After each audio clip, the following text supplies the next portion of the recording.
ছড়ি সরকারি উচ্চ বিদ্যালয়ের নবনির্মিত মূল ফটক উদ্বোধন শেষে বিদ্যালয়ের প্রধান শিক্ষকের অফিস কক্ষে অনুষ্ঠিত এক মত বিনিময় সভায় পার্বত্য চট্টগ্রাম বিষয়ক মন্ত্রণালয়ের উপদেষ্টা সুপ্রদীপ চাকমা বলেন, পার্বত্য চট্টগ্রামের শিক্ষার্থীদের আধুনিক টেকনোলজির ব্যবহার শেখানো হবে, যাতে তারা আরও স্মার্ট হয়ে দেশের মূল স্রোতধারার সাথে মিশে গিয়ে দেশের সুনাম অর্জন করতে পারে। তিনি জানান, পার্বত্য অঞ্চলে খুব শীঘ্রই স্টারলিংক প্রযুক্তি চালু করে শিক্ষা প্রতিষ্ঠানগুলোকে কম্পিউটার নেটওয়ার্কের আওতায় আনার পরিকল্পনা গ্রহণ করা হয়েছে। শিক্ষা ব্যবস্থাকে যুগোপযোগী রাখতে আধুনিক প্রযুক্তির ব্যবহার অব্যাহত রাখার উপর গুরুত্ব আরোপ করেন তিনি। উপদেষ্টা সুপ্রদীপ চাকমা আরও বলেন, শিক্ষার্থীদের ডিজিটাল ও আধুনিক করে গড়ে তুলতে গণিত, ইংরেজি ও বিজ্ঞান বিষয়ে জোর দিতে হবে। এসব বিষয়ে দক্ষ প্রশিক্ষিত শিক্ষক নিয়োগ দেওয়া হবে এবং শিক্ষক নিয়োগে কোনো ধরনের কম্প্রোমাইজ করা হবে না।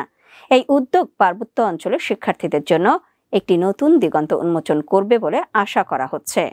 অনুষ্ঠানে আরও